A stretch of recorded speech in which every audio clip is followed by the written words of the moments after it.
everybody. Thank you all for coming to Stone Liberty Station this evening. My name is Chris Fernari. I'm the editor of Brewbound.com. I think all of you probably know this gentleman to my left, Mr. Tommy Arthur from Lost Abbey and Port Brewing. Good to see you again. Cheers. The Brew Talks event, this is our fourth stop on the tour. Seen a few of you now along the way. We started out in Portland, Oregon, and then from there we went to Sacramento. We were in LA last night, and this is our fourth and final stop here in San Diego. So 4 events in 4 days. I've had a ton of awesome beer, and I'm a little bit tired, but I'm going to try to get my energy level up for this one. I'd be remiss if I didn't take a moment to thank our sponsors for helping put this event together and helping make it possible. Owens, Illinois, Reyes, and Vicinity Brew. There's a couple folks here from Owens, Illinois, and Vicinity Brew. Seth from Vicinity Brew, and Ken from OI. Ken's been following us since Sacramento, so cheers to Ken. This is his 3rd event. Yeah. Seth, I think this is your first one here, but we had one of your colleagues following us around in Portland, and Sacramento. So cheers to those guys for making it happen. I invited Tommy today to basically sound off more or less on some topics that I actually haven't even given him. So it's going to be some pretty real, honest answers that he hasn't had any time to prepare for. Yeah, hold on tight. Just want to kind of get your thoughts on what's happening right here in San Diego these days. What's new with Lost Abbey? What kind of trends are you noticing? Start easy. What's going on? Start with the easy ones. Well, first of all, I'd like to congratulate the North Koreans on winning the World Cup. I don't know if those of you that know that or not, but I read that the other day, so Tom will be here and will probably fill us in on the football things later, but I'd really like to congratulate the North Koreans on their win. That being said, things going on in San Diego today. There's 48 breweries in planning, and we currently have 90 brew houses operating. I read that today. Thanks, Mr. Brandon Hernandez. That's incredible. I've been here 18 years doing this, and never could have thought that we'd see that many breweries, and that's probably not all of them. So the scene is just exploding even more so than we're used to. Seems pretty saturated. It could be. I think about saturation a lot, and we're a smaller brewery, and we're one of the bigger small breweries in town, which is cool. But at the same time, there's a lot of new breweries. I just read there's a new brewery opening up in San Marcos that I wasn't aware of. So there's 5 of us operating breweries in San Marcos right now, and at least 1 or 2 more on the way. It's great. We'll keep welcoming our neighbors, and hopefully there's room for everybody.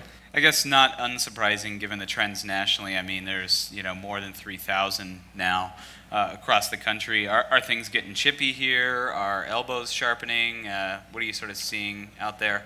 2 things come to mind. The first one is I do a lot of work with the Brewers Association, and the stat that doesn't come up enough, I think, is that almost 90% of the breweries in this country make less than 7,000 barrels of beer. Yep. It's a very important stat when you think about how that means there's room for a lot of people.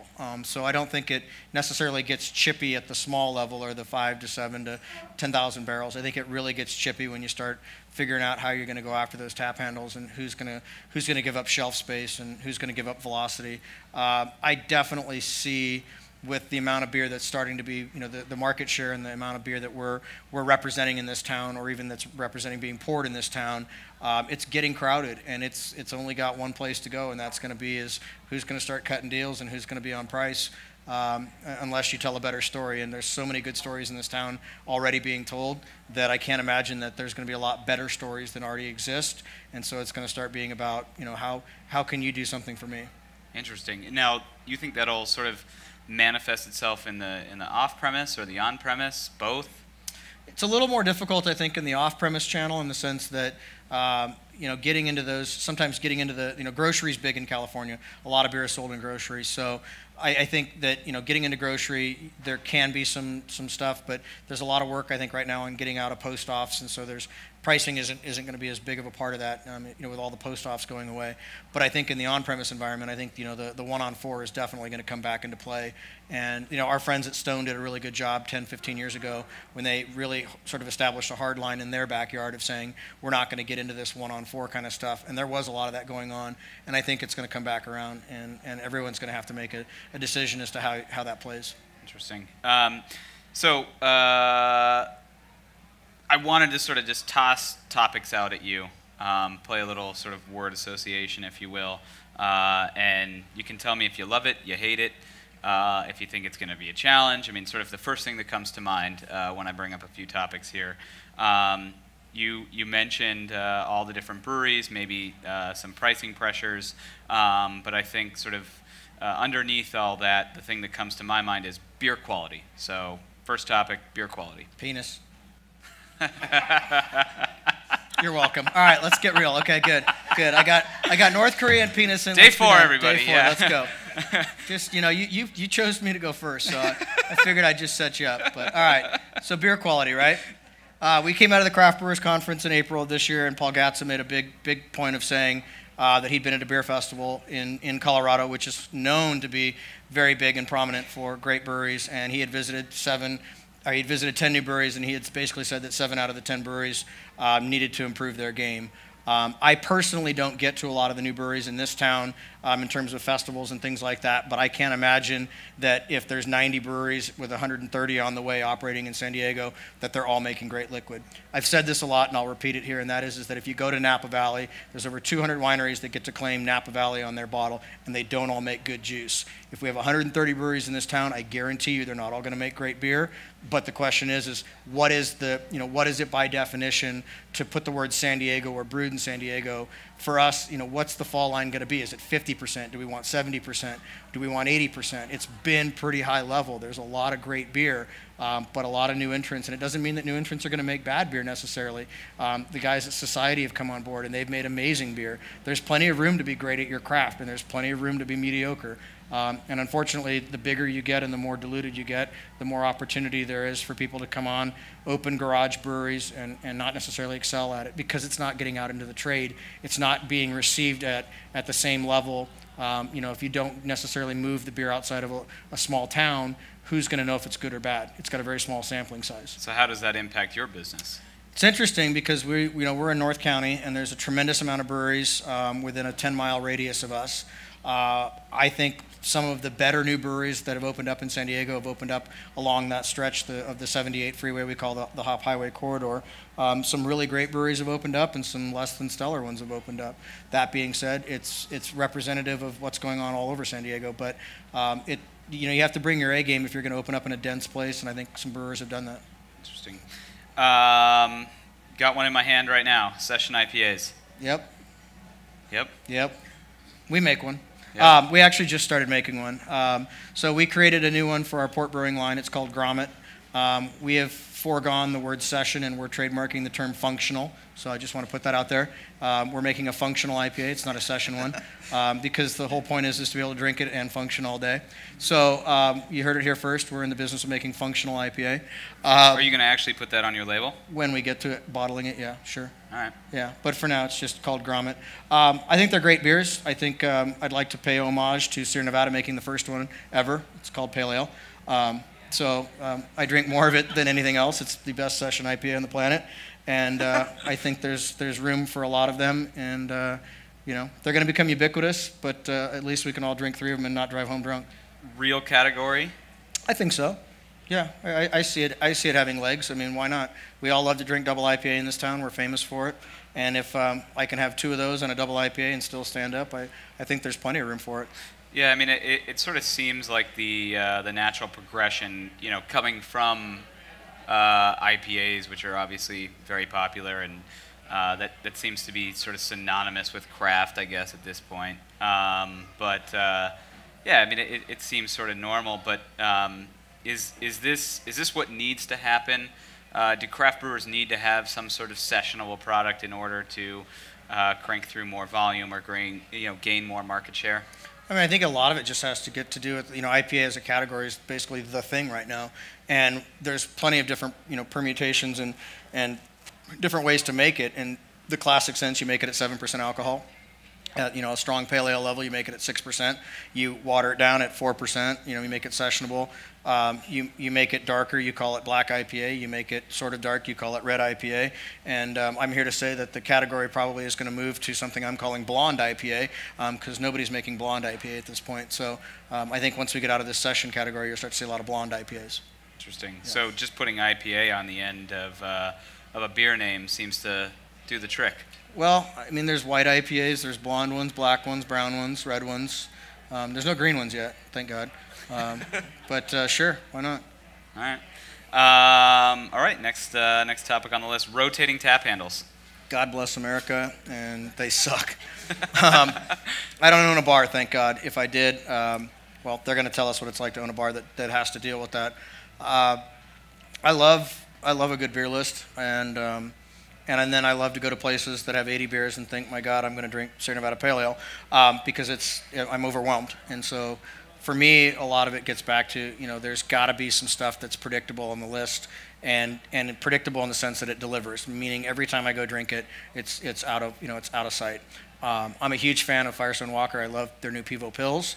I want to see that on a list of 80 beers. I want to see it on a list of 20 beers. So I don't mind rotating handles in the sense that a bar wants to bring things in and create new, but at the same time, if I don't want to drink 20 different new beers or see 20 new things in a night, I'm kind of turned off by that. So part of that space needs to be dedicated to either a flagship or a seasonal will be there for a few months. I think having something that's standard, and I guess as long as they carry a standard or two and it can move. They could have a standard Pils or a standard Pale Ale, but if I go to a bar and I want to drink something that's in that genre, not IPA, but they don't have any of that, it can be a put off.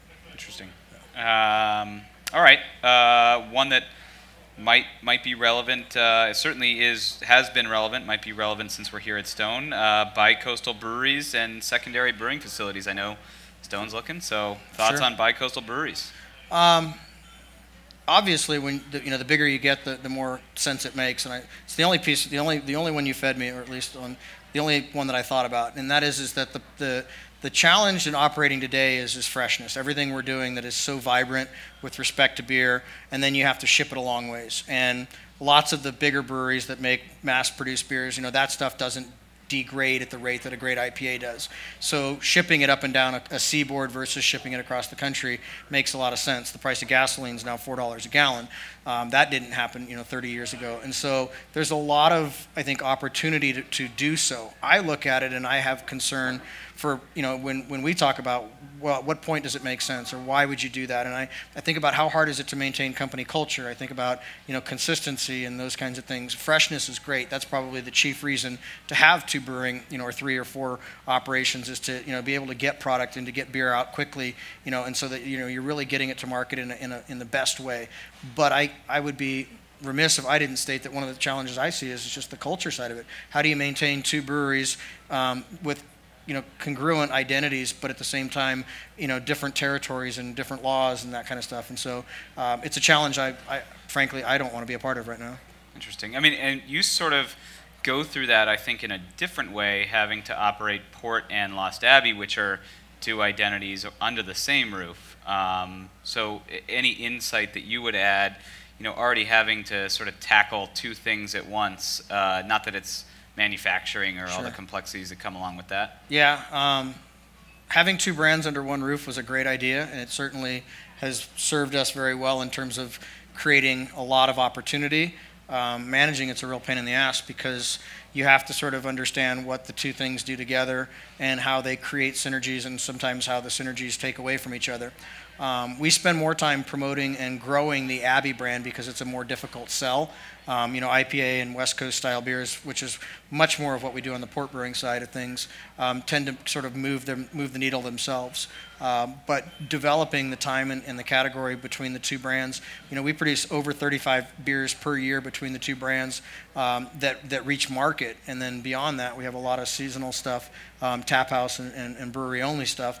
So 50 beers a year out of a small space, it's a tremendous amount of work. So we've talked about the 3,000 plus breweries across the country, the 120 or 30 that are supposedly going to be here soon in San Diego. The thing that comes to my mind is raw material shortages. Real concern? Certainly in the arms race for hops, I think. You know, we're contracted out 5 years now for most of our hop varieties, and that's up from the 3 years ago. You know, the 3 years that we used to be on. We got into the business in 2006, and the hop shortage of 2007 hit. So we got through it in a very difficult way. I think the reality is that the price of a lot of the hops that we love could double. That'll be interesting. You know, if your Flagship or 50-60% of your sales are in highly hopped beers, what's that going to do to pricing on the shelf? What's the consumer willing to pay or not pay for? I think price per ounce will be a big deal. How much of that? You know, maybe people will drink hoppy beers on draft because the retail environment, the on-premise level, won't see as big of a hit. Yeah, I absolutely think raw materials is a huge part of it. We're in California. Water is massively precious right now. Although we have a little bit better reserve level down here in San Diego than they do to the north. I wouldn't want to operate a brewery on a well right now. I think that would be a very difficult situation. I've said this before. I think the guys at Lagunitas have done a fabulous job in having a brewery in Chicago where they probably could move a lot of pressure off their California production if water did become a really situational issue for them in Petaluma. I don't know that that's exactly why they did it, but it sure would be nice to wake up and realize if you were out of water in Northern California, you had a brewery that was 2.5 times the size of the one and could supply it if it needed to. We don't necessarily worry about it in the sense that we feel like we're going to run out of water, but we're very acutely aware of that if we don't do a good enough job of reusing it, it's something that could, it certainly could cost us a lot more to make beer in the future. Interesting how the raw material question sort of related to the secondary brewing question or secondary brewing facility question. Surely, and there are, even Sierra Nevada's got a new facility, and I'm sure they're feeling that part of it. The thing that's interesting is when you get to running a decent sized brewery, 100,000 plus barrels, a lot of water, and even just commodity things, which is how much hop, how much barley, how much can I recover from my raw materials, becomes massively important. You're paying a lot for those things, and so dealing with cost of goods becomes something that's very paramount. When you're running a small brewery and you're not using a lot of those materials, but you're using a lot of them per barrel, they add up, but you're not squeezing them. And so you squeeze the amount of hops you can use, you squeeze the amount of water in terms of how much you can recover and reuse, and then how much in the barley, how much sugar can you extract from the barley. Yeast is sort of the one that doesn't cost the most of the four. Another thought on raw materials, organic beers. We're going to see more of those. What's up with organic? Something I don't know a lot about is organic, and I'm not a hippie, so I don't live an organic life. But I don't know that the consumer has really put that demand on the system yet. I mean, we have a lot of breweries, 3,000 of them that are operating. There are not a tremendous amount of even the biggest breweries that really are focused or even have a sort of an arm that are dealing in organic. And so while I think the consumer wants organic meats and vegetables and things, they haven't really come to say that of their beer. And probably because a lot of what we do as craft brewers, while not super organic, isn't overly processed. I mean, there's not a lot of pesticides in what we do. So while organic is a category that's massively important for your carrots and your vegetables, and you don't want hormones in your bovine, craft beer specifically is pretty unprocessed in that regard, and I think the consumer understands that. Interesting. All right, let's switch gears a little bit here. M&A activity. Yep, it exists. I'm actually surprised at how little there has been of late, although I have to imagine at some point it will accelerate. There's a lot of breweries sort of reaching that 20, 30-year window, and guys are going to want to get out. I think a lot of us got into the business and didn't really imagine what our exit strategy was or even have an exit strategy. So looking at what's the long-term solution, and most of us are just happy making beer. That being said, there is activity that I know of that's going on right now in terms of deals that are sort of on the table or being worked on. I liked the Duvel deal. I liked the Duvel Mortgott deal for the Boulevard side of things.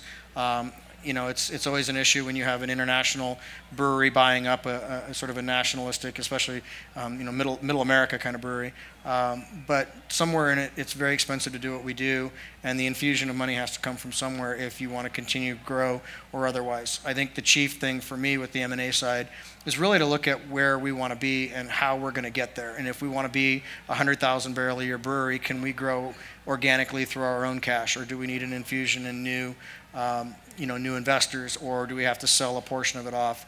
There's a lot of family office money that's sitting out there right now looking at craft beer that knows that this is a good place to park it. A lot of craft breweries are built around a lot of asset bases, so the money's pretty secure, and there's a tremendous amount of growth right now. So I think on an M&A level, there's definitely more coming. It's been pretty slow, but I don't know when it'll exactly accelerate.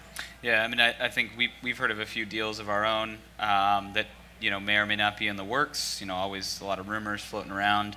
Where do you see it trending? Will it be strategic? Will it be, you know, more on that family office side? We just saw Harpoon with the ESOP. Where's it going? Well, I mean, the Harpoon one was interesting because that one kind of came out of nowhere. We didn't know that, well, it hadn't been sort of published or publicized that they were looking at an ESOP level. You know, New Belgium went ESOP. I've heard rumors that Deschutes may be looking at that. Deschutes did about 8% of their... Yeah, so they've put the toe in the water. You know, look at the Goose Island deal. Bud made, or you know, Abbey InBev struck a great deal, 3 times what they paid for it, you know, in terms of coming back. So that deal worked out tremendously well. You know, they got Blue Point just went through. Terrapin came on the record through Miller Coors, right? Tom Cordato basically said that this isn't working as well as we thought it would. Yeah. Which is interesting. So not all of them, you know, not all the synergistic sort of buys or otherwise absolutely line up and make sense, but there has to be more. You know, the big guys have given away 10% of their market share or 10% of their dollars in the last, you know, 8 to 10 years, and clearly they're not going to keep giving away dollars if there's money to be had in it. You know, the only part of the category that's emerging is craft, so they got to spend their money somewhere. Interesting. You know, maybe these two are interrelated. Franchise laws. Yep, they exist. So we have two schools of thought. One is that we as a brewery, we support our distributors at the highest level we can. We appreciate what they do for us. I believe, and we always call them distributor partners because we believe there's a partnership there. So I understand the need for those kinds of laws. As a member of the Brewers Association and someone who's on committees and part of that, I spend more time at least listening to those conversations.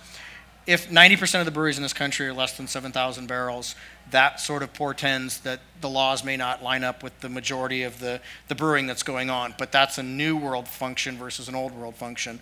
I don't necessarily agree that we need to go chopping the whole thing apart, and I think that the 3-tier system works really well. Of course, in California, we have very liberal, or at least for us, the ability to self-distribute and create those kinds of opportunities.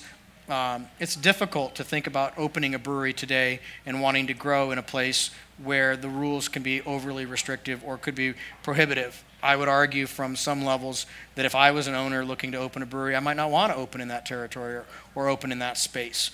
We all have choices. We live in a democracy. We don't have to open up in a state with restrictive rules.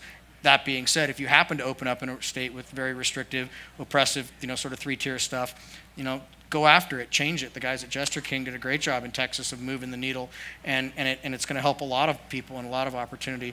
It's one thing to bitch about it, it's another thing to do something about it, or it's another thing to not put yourself in that position. And so what we've done for our brewery is we've made Killer Liquid, we've opened our doors and put ourselves in a position where we are desired at the distributor level, and we try to maintain that. Now, you know, we get to 5,000 breweries, not everybody's going to be able to knock down every distributor's door. So you have to ask yourself, if you're going to open up, how are you going to be in a market and, you know, without crying, woe is me? I mean, that's the thing, is you just can't say, well, I wanted to build a brewery, but no one would buy my beer. That's your problem, not the distributor's problem. Right. Yeah, and I think we've seen, you know, some situations where it, at least in, you know, in New York, it seems to be working. I mean, the 3% carve out there hasn't, you know, totally screwed anyone over yet, at least. Is that something that you can envision working in other, you know, states or other markets? Yeah, I think that the New York piece was really great because it did address a specific need, and it wasn't so broad that it didn't bring into a lot of different It didn't find all kinds of different loopholes and caveats and sort of like, this is what the intended consequences were and this is what happened. I think that's what needs to be sort of addressed, but addressing it nationally might not be as interesting as it is to address it at a state level. There is a state brewers guild in every state now, and so franchise laws are state driven. So looking at it from that level and saying, okay, because it's a state function, if we attack it, or I mean, attacking is probably the wrong word because that's anti, but if we discuss it, holistically, and find those opportunities, it'll be interesting. We have less distributors in this country now than just about any time since Prohibition, and that does cause problems for people that want access to market. Again, we operate in California with really good access. You can go self-distribute. The fact that Stone Brewing Company built their brewery in San Diego and nobody wanted to buy their beer at a distributor level, and all of a sudden they created Stone Distributing Company, which is a great distributor now, representing almost 40 brands of beer. That's what happens in a market where where you have to create the need. But if you can't go do that in Texas or you can't do that in Missouri, that's the kind of change that needs to happen, is give the small business the opportunity without taking things away from the big established sort of markets. Right. You've mentioned it a couple times now, 90% of the breweries in this country are less than 7,000 barrels. What's your take on national brands? We see a lot of breweries, or at least a handful of larger craft breweries moving into that national spotlight pretty quickly. National brands, how many national craft brands can there be?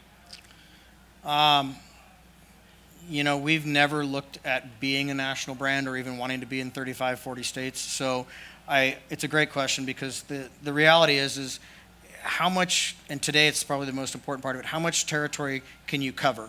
And you've got big breweries that are almost national brands or on their way to being national brands that are doubling down or doubling the size of their sales force, because 5 years ago they were able to cover a 9-state territory with 1 or 2 sales reps, and now they've got to put 4 people in that same market. So there are breweries that are 50,000 barrels and 100,000 barrels, and they're working towards 50% or 100% coverage, all 50 states. And the question is what is an inch deep and a mile wide, and what does it mean? What volume of beer can you sell in a state that you never visit, or you visit once a year, or how frequently do you have to be there to be relevant? More so than anything, no matter whatever on your list today, the one thing that I see more often than not across this entire country is beer getting old, just beer gathering dust. Our beer, big breweries beers, stuff that I'm used to buying that was always in code and is now out of code or getting out of code. And from us at a small brewery, we're 15,000 barrels of beer. Relevance, how do we get people to bring that off the shelf? Next to the guy who opened up down the street who starts out and explosively, and then 3 months later he's got too much beer in the market, to, we're in Boston, we're in places.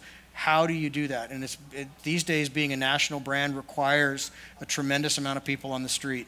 And what's that cost? How do you go after that? And the biggest breweries have that ability, more so than some of the 100 to 150,000 barrel kind of breweries. So I've got a few good questions that should follow up from that. Talked about beer getting old, and on the flip side of national brands, you have local brands. So what do you think about local as a brand itself? Well, I mean, as long as there's a small amount of local, that's okay. Local could be Ramona. Ramona's a city outside of San Diego, and there could be 2 breweries in Ramona, and as long as they don't move their beer out of Ramona, they could be the 2 best things in that part of the county. We have faced a lot of pressure. We launched in Chicago 6 years ago, and there were not a lot of breweries in Chicago. And the amount of breweries opening in Chicago now is almost legendary. There's like 1 every 12 seconds that's opening. So local beer in Chicago is huge. But at what point are there too many local breweries to sustain the sort of local movement or otherwise? Because for every local sort of impactful environment you have, and we have a hyper one here, again, 90 operating breweries in this city, town. But how many of them can claim local and it will be enough to make the beer move off the shelf? How many can say we're local, but Sierra Nevada is regional, or Firestone Walker's regional, or a guy from Arizona comes from the east to the west and claims regional basis? Local is important, but at some point, if you have just a dearth of local breweries, then it's no longer a selling point. Talked about fresh beer. Best by dates or born on dates? We have on our bottles bottled on dates. So we decided that the consumer my understanding is that if I'm a consumer, and sometimes I am, and I go to the shelf and I see Best Buy and it's 2 days before, I'm probably not going to buy it. It's the milk mentality. I was taught not to buy milk that was close to being out of date. Pull it from the back. Pull it from the back, right? Yep. Yeah. So we didn't go with a Best Buy date because a Best Buy suggests it's not drinkable after that date. The bottled on date allows the consumer to determine whether they want to buy a beer at the length or at longer into the sequence than us saying you should stop trying to buy this because it should have been taken off the shelf. But there is no sort of threshold that's been set because every brewery will do it differently. Sometimes their beers are good for 30 days or 60 days or 120 days, and you never know. Yep. So I guess that's the argument against the Best Buy date. Yeah, the answer to me is that you either are familiar with things or you're not. I suppose it's worse if you go to buy a beer and you don't know what the date is. Someone knocked the dust off it, it's 6 months old, and now you're really left kind of even wondering. We've had dates on our bottles for about 4 years now, when the inkjetter works right, and it's an issue, trust me.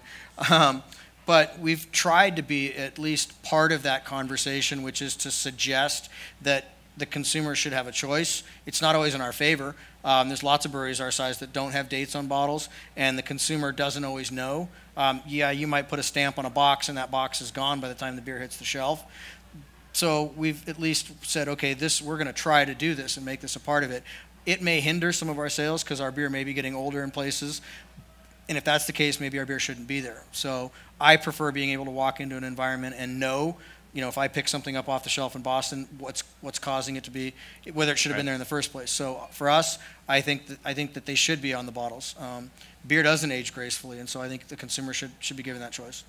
Another sort of label issue, truth in labeling. Yep. I watched a video of Sam today, and I don't even remember what it was on, but craft versus crafty. I don't know if you saw this. It came out yesterday or the day before, and Probably missed it. Probably missed it. There was a very interesting email that we got from some lawyers, and they represent the Craft Brewers Alliance. And their email went out with a survey attached to it, specifically asking about the craft definition that the Brewers Association represents. And I'm not sure why the Craft Brewers Alliance was seeking out information from us as a brewery in terms of our needs of the word craft or otherwise. But it was fairly interesting. I sat on the committee that developed the definition for craft, the craft brewing definition, and it challenged me personally because I grew up in an environment when Widmer was a craft brewery and those kinds of things, and the consumer. You sat on the committee this last time around? Not this time around, no. Before. Before, when we developed the original definition. Got it. And some of the challenges as I had personally was that I was wondering how the consumer who buys Widmer all the time, and Widmer was one day and wasn't the next, was going to understand that, or if it meant anything to that person, whether or not it did or didn't. But that being said, it's a big deal. I sort of believe that the word craft has been given away. I'm not sure that we as craft brewers, or what we represent, craft brewers under 6 million barrels, independent, traditional, whether that's a term we own anymore. And it's a challenge because we had it, and it got a little bit kind of convoluted, and while we want to own it, I see things in print for Blue Moon that say artfully crafted trademark. That's the word craft.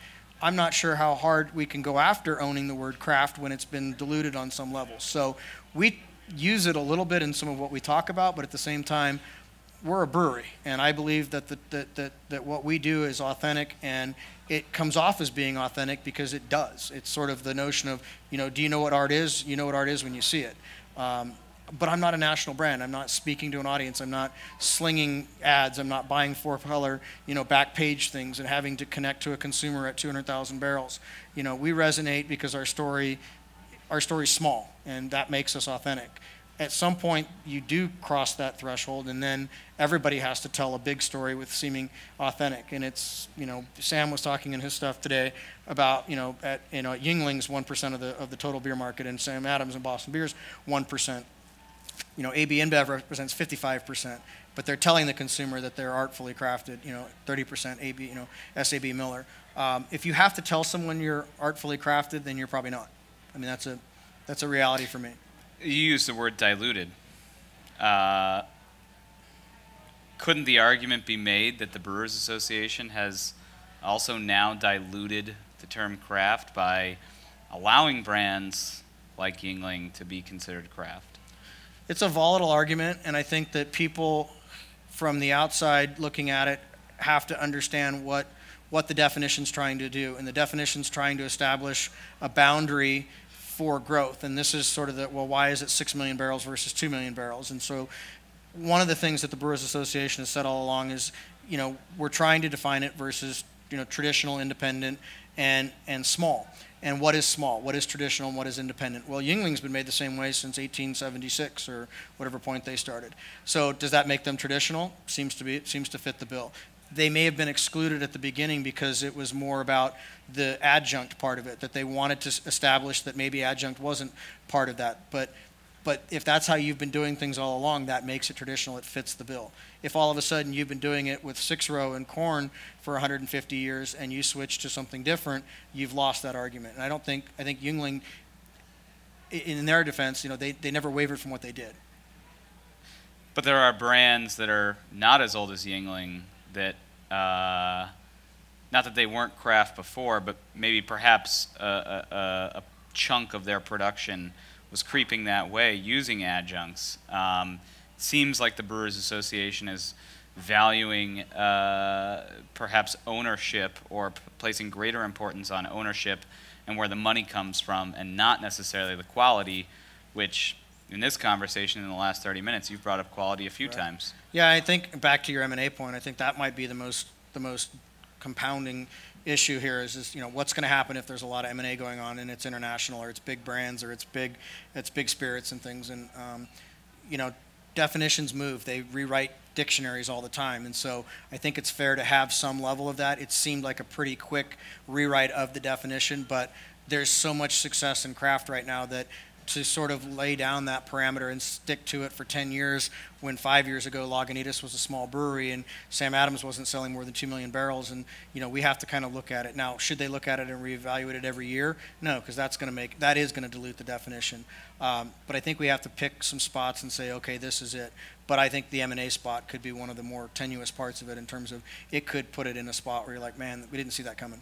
Right, interesting. All right, final question, and then we can go get some more beers. Since we're in San Diego, I have a bunch here, so I'll just pick one. San Diego's craft beer camaraderie. It's great. It's always been great. We're blessed to live in a city that's got this much sunlight, and I think that helps. It makes people feel happy. But obviously it's getting more difficult. There's a lot of people opening breweries who don't know the story, who don't know the struggles, if you will. Thankfully, we have great bar owners who remind them, and I'm sure when Scott and Tom are up here, they will really speak to, what it was like to open a bar or manage a bar 10, 15, 20 years ago and the difficulties and struggles. It's our job to steward the old and the new and to share the space, the category, if you will. But one of the things that I've thought that's been really great in the last few years in San Diego is we had a documentary that was made. So we have this DVD, we have this sort of video sort of history. We've got a book that was brought out that sort of chronicles that, and it's easy to sort of join in if you can do that research and you can understand parts of that. A lot of the people that did really help put this brewery, this town on the map as a brewing town are still involved. You can still talk to them. You can go up and really get their sense of history and what it did take to be involved. But any business like ours with new entrants and new personalities and dollars and bills and things on the table, it really just comes back down to how honest everyone wants to be and how well everyone gets along. So is everyone honest? For now. All right. Yeah, I haven't heard too much yet, but it's a win. It's a wind of change coming, I'm sure. All right. Cheers. Thanks, Chris. We're going to break for about 15 minutes or so, fill up our pints, and then we'll be back here with the second half of our discussion. Cheers.